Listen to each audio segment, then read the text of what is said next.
So, hello, my friends, and welcome to What's Up. I'm John Petersen from the Arlington Institute, and we come to you every couple of weeks like this. Gregg Braden and I have an unstructured, unplanned conversation for a half an hour about whatever comes to mind. And so, hi, Gregg, and welcome.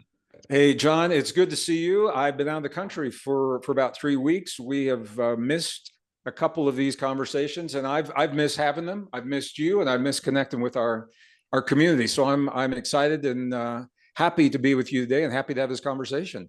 Yeah, well, good. So, what's on your mind? What's You up? know, John, I mean, there's so many things that I now, after traveling in Europe for 3 weeks, in the Middle East for 3 weeks, I've got topics that will cover our What's Up for the next well into 23. But I think one thing that really stood out to me, John, and I'm very passionate about this, is I'm seeing how universal the demonization of carbon dioxide has become on the global stage. And I'm concerned because of what it does to us socially, for one thing, but also humans tend to go to extremes. And when the media harps upon the dangers and demonizes carbon in general and carbon dioxide specifically, the extreme is that all carbon dioxide is bad. And if we were to reduce the carbon dioxide on our planet the way that our officials would like for us to, it literally is a death pact for our planet.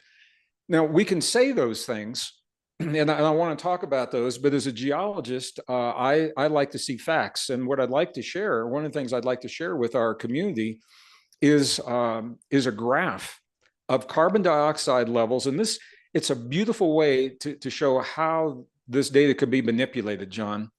Because if you look at carbon dioxide over 10 years, or you look at it over 50 years, what you're seeing in that period of time is not representative of the cycles of Earth's history. And rarely will you see in the mainstream the carbon dioxide levels of the Earth going back millions of years. And what was happening on the Earth while those levels were much higher than they are today. So at some point in our conversation, I'd like to share that. But the thing that really stood out to me, John, this is important for young people. Young people are very vulnerable to ideas that are put forth, for example, by their college professors. And many young people still revere mainstream media. If they see something on television, it holds an air of authority for them. Many of us of our age now have come to recognize that just because it's on TV, that doesn't mean it's true. But a lot of young people don't. So what I'm seeing, John, the danger, it's one thing to say, okay, we need to cut back on greenhouse gases, and there's all kinds of reasons for that and ways to do that. But now this is being used for social engineering. And it literally it's dividing families, but it is shredding communities. And what I've seen in my own community, and I live in a rural community, many people have heard me talk about this, in northern New Mexico. We've got a lot of dirt roads. When it rains, we've got mud up halfway up to the hubcaps on traditional vehicles. When it snows, we're talking about feet of snow. So four-wheel drives and trucks are very common in our part of the world because they're necessary and especially if you've got an hour you have to drive from your ranch or your farm into the nearest town. So it's not like Tesla country, where you're seeing a lot of electric cars. Young people are being empowered through false narratives to destroy and vandalize anything that they see, in their opinion, that's contributing to the CO2 that they're told is stealing their lives and stealing their future and stealing the Earth from them. So what they're doing is they are new vehicles. They're keying in public parking lots, like the grocery stores. If they see a vehicle that they judge in that moment is producing more CO2 than the Tesla next to it, they'll key. In other words, just take a key and they'll scrape all the way down to the metal. They'll flatten the tires. We've seen that happen. They'll mark, spray paint, something like that. And they feel empowered and justified in doing it. It's not like they've done anything wrong. And this is a really, really different way of thinking. It's a very, very powerful shift in thinking that's destroying our communities. So the idea that that carbon dioxide is a poison is a false narrative to begin with. We are carbon-based beings. Of course. We are. And by demonizing the carbon dioxide and carbon life, we're actually demonizing ourselves. And I think this even speaks, John, to a larger agenda that we've talked about, the transhuman agenda, where we've been conditioned to believe that we are flawed as human beings and that we need to correct those flaws through technology, replacing our carbonness with polymers and synthetics in terms of skin and organs and tissues. So it's all part of a bigger picture. But what I'd like to do, John, can I, just for a moment, can I share the screen? Yeah, sure. Sure you can. And we've never done this. It's not PowerPoint. I'm just going to bring up an image here. Let me see if it allows me to do this. And it allows me to do this. Are you seeing anything on your screen? Yeah, I can see it. Mm-hmm. All right, good. So what this is, I'm going to move this around a little bit. It's something you don't see very often, is carbon dioxide levels in geologic history. And what you're seeing on the far right is today. Now, our levels, are they higher than they have been in the last 100 years? Yes, they are. We're being led to believe that they have never been higher, that Earth is going to be destroyed if they are any higher. And we're being led to believe that these are driving temperatures higher than they've ever been, both of which are not true. So first of all, you can see carbon dioxide levels have been much higher. This is the black line you're seeing. Right. And I'm not sure if I'm moving our little pictures around, are you seeing that on your screen? No, nothing's moving. Okay, good. So I don't know if I'm blocking the image or not. But if you're looking, I mean, our carbon dioxide levels are actually very low compared to where they have been in geologic history. Sure. We go back into the Triassic period, for example. It's the purple right there between 200 and 250 million years. You can see it was much higher. The Devonian period to the far left.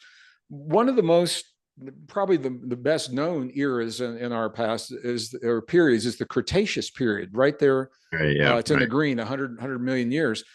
So I want just to use this as an example. Those carbon dioxide levels were over 3 times higher than they are right now. They were up a little over 800, almost 1,000 parts per million for parts of that.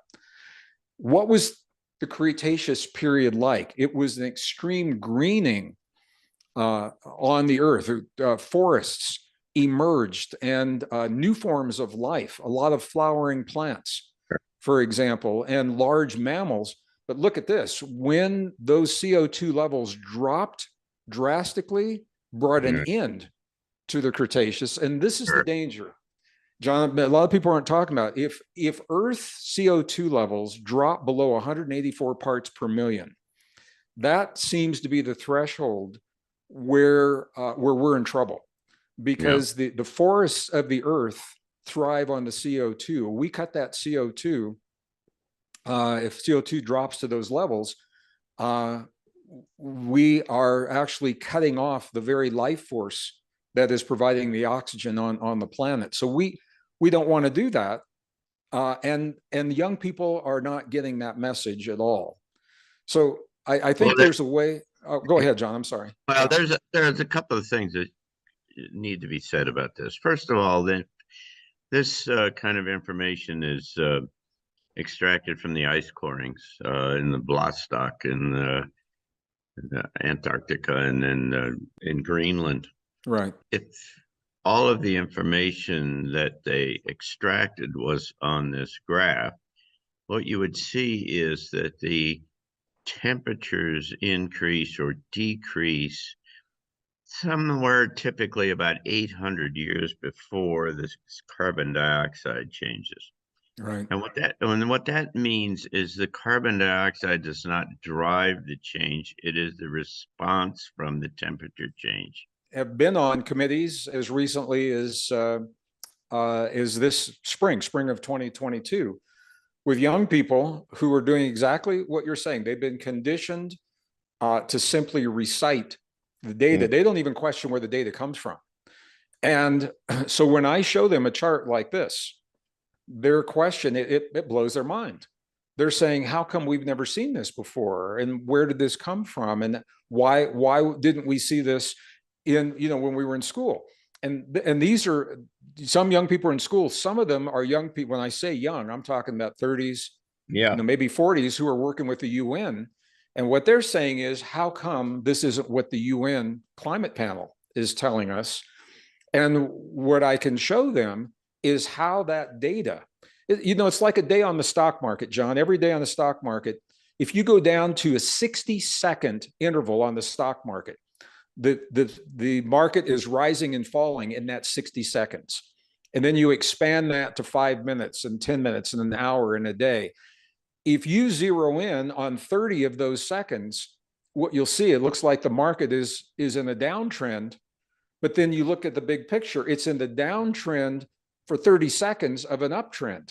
And the same thing is happening with the CO2 levels. Yeah. Same thing is happening with climate. So the data has been cherry picked, and we all know people that did that in our memorable. And more than that, it's been manipulated. Because this is where I'm going with this, because then the next question that these people asked me, they said, well, what about the models? What about the models that show us life is going to end in 12 years and all this? Right. It's so what a lot of people don't realize, the models are based upon what are called feedback loops. Sure. And these feedback loops are very imprecise. In other words, if you begin to change the temperature of the oceans and the salinity of the oceans, their ability to absorb and release heat begins to change. And those are feedback loops. So here's where it gets really interesting, John. A model is supposed to predict what will happen. And if it's a good model, once that time passed, you should be able to go in and plug in the data for what already happened. Yeah, sure. So the model will show you, and right now, even if you plug in the data for the recent history of the climate, the models cannot show us what already happened. The models are flawed. So this is where but the reason this is important, John, and 2023 is coming up very, very soon now. So much of our society and social engineering and economy and financial system and the way we travel and what we do to create our living is based on a false narrative driven by cherry-picked data from these climate models. And the people that are doing it, for example, in the UN, of the number of scientists they are scientists. However, there's a conflict of interest. They are working for organizations and institutions beholden to the funding that supports them cherry picking the data. And the Twitter files that are being released are showing that. A few years ago, there was a data dump from WikiLeaks that was buried by the mainstream media. It's called ClimateGate. That was showing there was actually a negotiation, John, that it's like one scientific group would say, well, I'll give you so many parts per million CO2 if you give me a fraction of a degree Celsius. It was a negotiated climate model. And so our lives are being driven if we live in the Western world, but more importantly, people are suffering. The people that can least afford, that have the least bandwidth for the kinds of changes that are being forced, they are suffering unnecessarily, in my opinion, based upon a false climate model that is now creating hate among our young people. And I think the way that we deal with that is what we're doing right now. You show people the data and let them choose for themselves. And they'll begin to question. They'll say, how come we've never seen this before? Scientific American came out with a special edition on climate. And the first article addressed what we're talking about. And the question that was posed to the writer was, what role does the sun play in the climate change that we're seeing right now? And the answer was that it is so poorly understood that it's not factored into the models. that was, well, just look up into the sky. I know. I mean, so, what do you think? I received a letter from a really well-known evolutionary biologist right before I left on this trip to the Middle East, and I haven't responded to the letter yet. But the question was, why am I not using my voice in my community to talk about global population and the danger that the increasing population poses?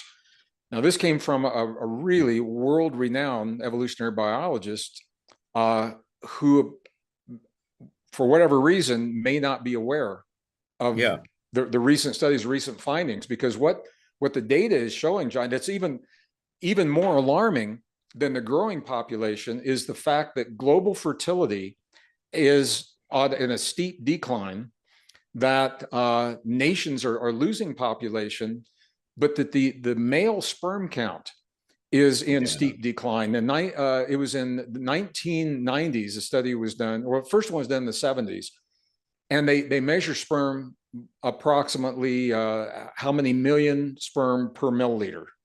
And at that time, the global average is around 90 million sperm per milliliter. In 2021, that number had dropped to 40 million sperm per milliliter. And this is important because that is the cutoff point. That's the threshold that is considered to be where conception becomes difficult. So conceptions are becoming more difficult. The global population is now dipped below the replacement rate. The replacement rate was 2.1 children per woman on planet Earth in average. We're now losing more than we are populating. And the UN says we'll reach a peak in 2050. And after that, it's just a steep decline. So it's the same thing with the climate. The extremists are saying population is going to grow and grow and grow and grow. We're going to run out of everything. This is Paul Ehrlich in the 1968 population bomb. They're not taking into account, they're not factoring in advances in technology and the declines in the birth rate. So we are actually, and it's becoming more difficult for women to conceive right now. And what the studies are showing is that even if a conception happens, if the sperm is not healthy, and there are toxins in the environment like BPA and phthalates, for example, that miscarriages are becoming more common now. It takes more attempts to be able for a successful conception and carrying full term. So this is this is part of the big picture, not hearing many people talk about. And for me, John, what this boils down to, and the reason I think this is important, is these ideas are being used, again, for social engineering to create tremendous suffering with the people of the world. And I believe, and this could be another topic, and we can close on this one, but I believe that we have now everything we need to raise the standard of living for every child, woman, and man on the face of the earth without taxing the resources and without being concerned about the old model of lack and scarcity and zero-sum thinking. And this is the kind of data that I think we need to share with our communities to help them become aware that the old story, it's based on false assumptions of obsolete science. Yeah, absolutely. For decades now, starting probably at least 20 or 30 years ago, I've been reading these articles from folks who track these things saying that there's plenty of food for everybody on the planet. The problem is a political problem, and then the distribution and control and so on. And so, it's worthwhile. We should come back and chat about this. We'll do that, John. Well, this was a great conversation. We usually have these when you pick me up from Dulles Airport and we drive to Berkeley Springs, and it's a lengthy drive. I don't think we want to have the conversation be as long as that drive, but this was a good one today. Thank you. Thank you. Yeah. Thank you, Greg. Nice to have you back. I look forward to our And next. for those of you who are watching, we appreciate you being with us, and we hope that you'll look at the other kind of things that we do at the Arlington Institute. You can find out all the added information at arlingtoninstitute.org. And you will particularly like Quartet, I'm sure, where Greg and I and a couple of other our friends hold forth for about an hour on some deep and important kind of subject. And so we'll be back in a couple of weeks. And thanks so much. Thanks, Greg. Take care. Thanks so much, John.